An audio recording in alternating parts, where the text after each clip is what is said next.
Hello, beautiful people. Welcome to another episode of Tipsy Tuesday. Welcome to episode, I don't know. And I'll probably post underneath this which episode it is. But due to my not knowing which episode it is, due to the inconsistency that I have been, um, this past month.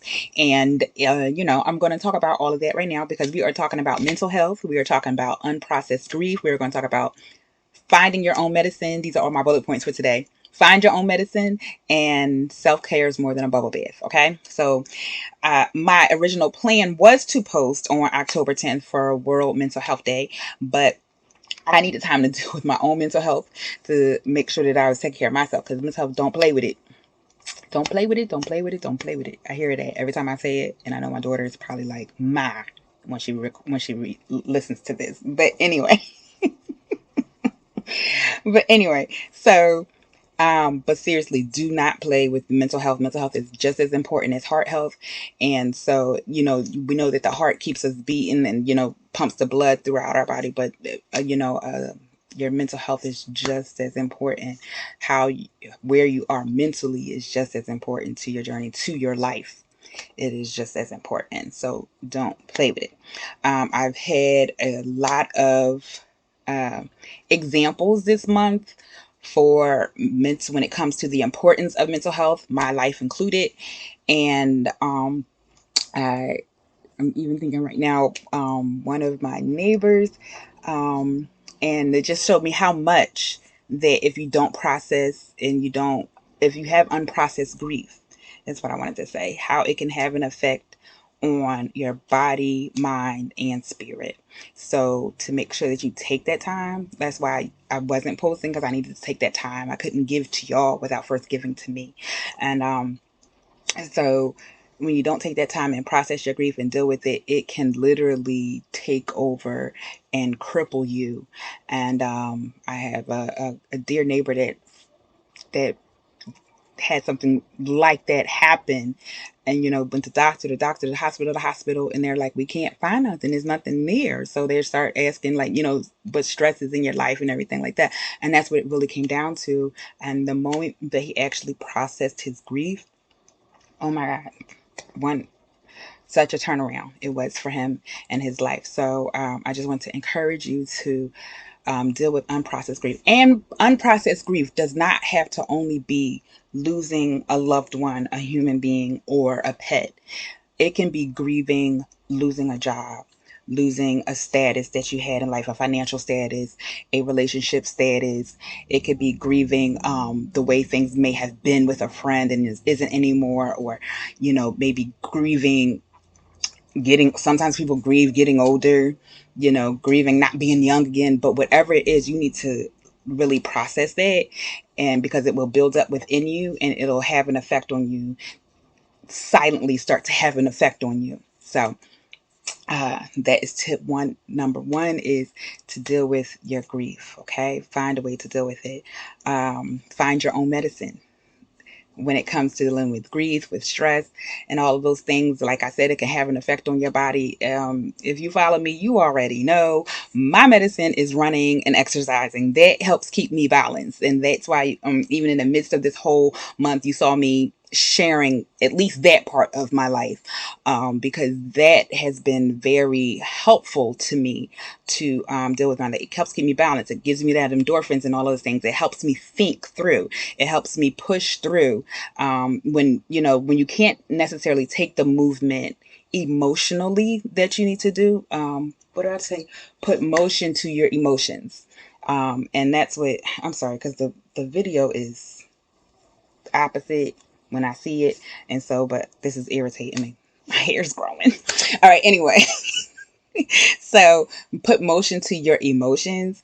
And so, I had to, that's my philosophy. That's what I always tell people is, when you can't necessarily figure out how to deal with the emotion that you're doing, just get moving, get walking, get running, get cleaning. You ever seen that mad clean? Ooh, that mad clean. But it helped you deal and woosah yourself. So that putting motion to your emotions can be a first step. to actually dealing with and recognizing, you know what, because when you wiping and you wiping real hard, you like, you know what, I'm mad about something. I need to deal with whatever this is, so it can help. I will be really transparent in this moment.